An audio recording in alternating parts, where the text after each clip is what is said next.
We have here, it's very nice that we have here so many persons who is working in the field of transplantation for autoimmune disorders. The Russian Federation is a country with a population more than 150 million of population, and the most frequent autoimmune disorders is in other countries is rheumatoid diseases and multiple sclerosis, but the most popular transplant indication for transplant in Russia is multiple sclerosis. As you know, we have a rather big number of children transplanted for multiple sclerosis, and the severity and number of affected children is a little bit higher in comparison with Europe. We are working now on different groups, treated both children and adults. The children experience based on a collaborative group of Russian Children's Research Hospital, Medical University, Dmitry Rogachev Center, and with the great help of autoimmune diseases working parties. So it's both for multiple sclerosis and neuromyelitis optica. Right now we are included 16 patients with multiple sclerosis and neuromyelitis optica with the different characteristics, and you can see that the age of debut for these patients is rather small. Multiple sclerosis patients mini DSS was about 5 points, and all the patients had neuroinflammatory signs and very severe course treated with corticosteroids and other options. And the neuromyelitis optica patients suffered with the very refractory disease with the course of corticosteroids, rituximab, and others. So we made them allogeneic transplant due to life-threatening course of the disease. For multiple sclerosis, we done autologous stem cell transplant with the peripheral blood stem cell mobilization based on cyclophosphamide with G-CSF infusions, as well as the conditioning regimen was based on cyclophosphamide and horse ATG infused on day +1 and +2 to have some sort of depletion followed by G-CSF stimulation. So for allogeneic transplant for neuromyelitis optica, we done 3 transplants, one from match-related donor, free of the disease, and 2 match unrelated donors with a triosulfan-based conditioning regimen with horse ATG and rituximab and fludarabine. So for patients with multiple sclerosis, we divided them on 2 groups with the in-time and late transplant. As you can see that improvement in a group of in-time transplant was quite better in comparison with the late transplant. So these results could be seen here on the screen. Unfortunately, 2 patients of this relapsed, but we had a rather nice median follow-up. So the early complication was in general febrile neutropenia and serum disease, but no severe complications were reached, and no transplant-related deaths. So this work also was confirmed by the immune data, and not only by immune regulation index, but also by the revealing of T-regulatory cells. So for neuromyelitis optica, we have unfortunately 1 death due to refractory adenoviral infection, and 2 patients are okay with the mild myositis and some viral problems. One of the features of our work was to estimate the late effects of the treatment both for multiple sclerosis and NMO patients. So for multiple sclerosis patients, you can see that the major complication was the very slight decreasing of EF and endocrine problems, and for survived NMO patients, usually it was a very mild chronic skin GVHD and mild decreasing of extraction rate. For pediatric experience, we can conclude that in time autologous stem cell transplantation for multiple sclerosis and allogeneic transplant for NMO is quite effective, and no severe late complications were experienced. This is our big group working for a pediatric transplant, including all of the centers.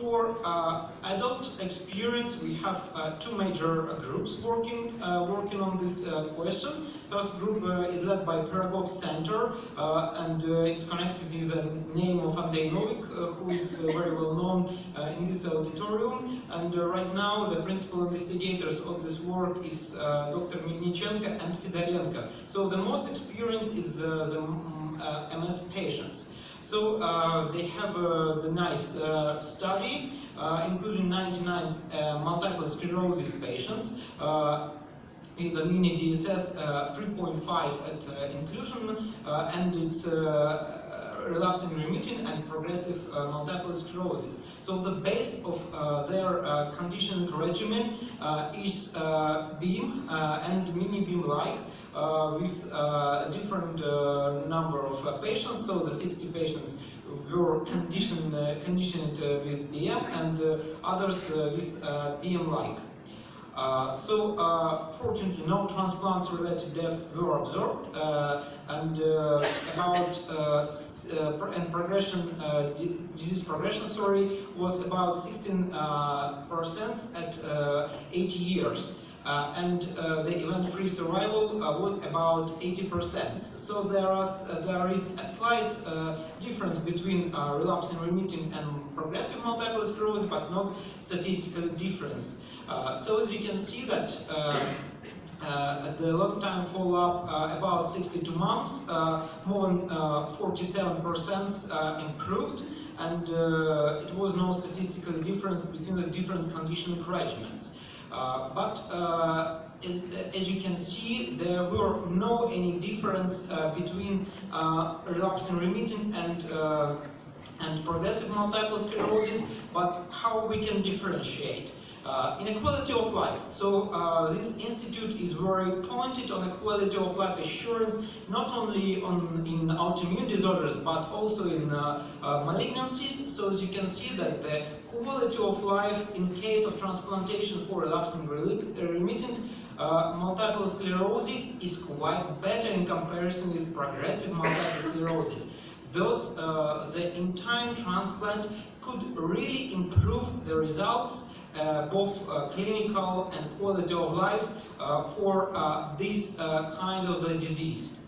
Another group is Raisa Gorbacheva Memorial Institute, that is the part of Ebmt registry led by Professor Afanasyev, and investigators who is working both like neurologists and hematologists, oncologists, and the main experience of this center is multiple sclerosis.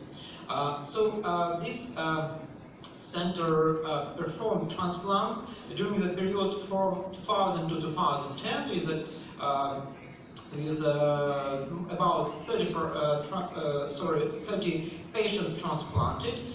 No transplant deaths are revealed, and right now about 30% of patients relapsed. So they decided to restart the program starting from 2017 with the cyclophosphamide and Hsct based regimen, and the quality of life and health effects estimation is planned. So we are now talking more about the organizational features, how we can improve the accessibility of transplants for adults and children, and how we can improve the number of transplants, not for multiple sclerosis, but for systemic sclerosis and other groups of the disease. Because as you can see from our analysis, that the most of the patients were transplanted with multiple sclerosis or other kind of neurological diseases. For this reason, we trying to improve the knowledge for rheumatologists, for therapeutists, for pediatricians in the field of how transplantologists can help children and adults with these diseases. For this reason, we are doing the educational work and the scientific work performing during our annual conferences of the National Society of Pediatric Hematologists and Oncologists, and now this work also involved immunologists and other subspecialties, and we formed the Russian Society of Autoimmune Disorders, and you can see the leaders of Autoimmune Disease Working Party of Ebmt visited these conferences to share the knowledge and to give additional information for us. Unfortunately, not all of the transplant centers are the part of Ebmt registry. This is the second thing that we should improve, especially for the big transplant center who is doing MS patients, Pirogov Center, and to continue this work.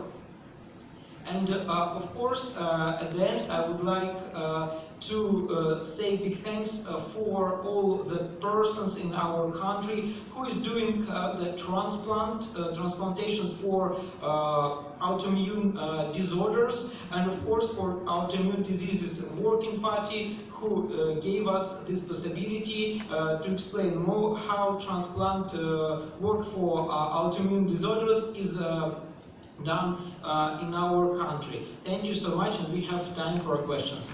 Thank you.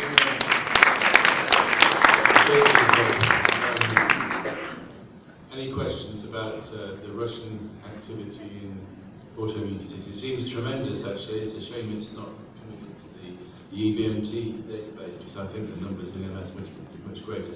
Ricardo. Thank you, Kirill, for an excellent presentation, and congratulations for your energetic activity in Russia.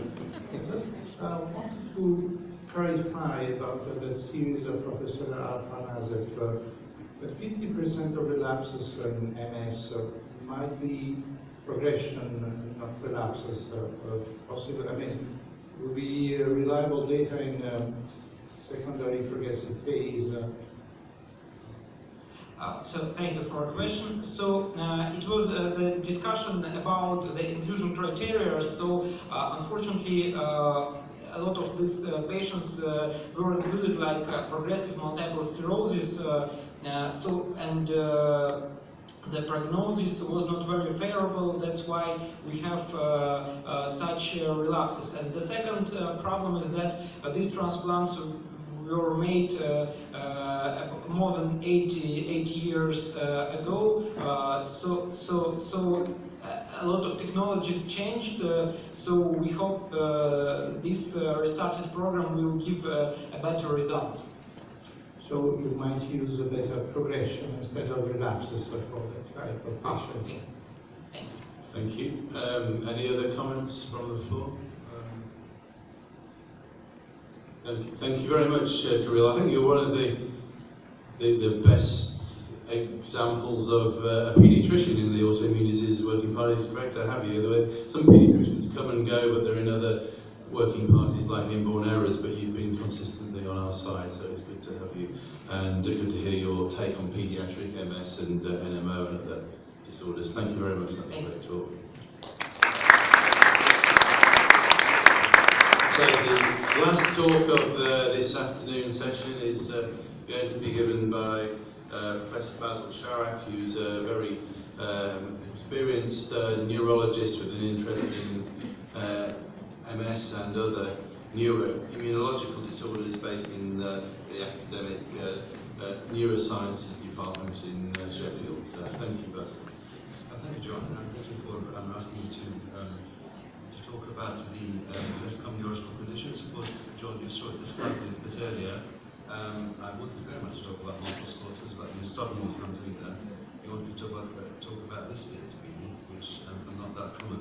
And of course, everybody would like to talk about this. And of course, Richard Bird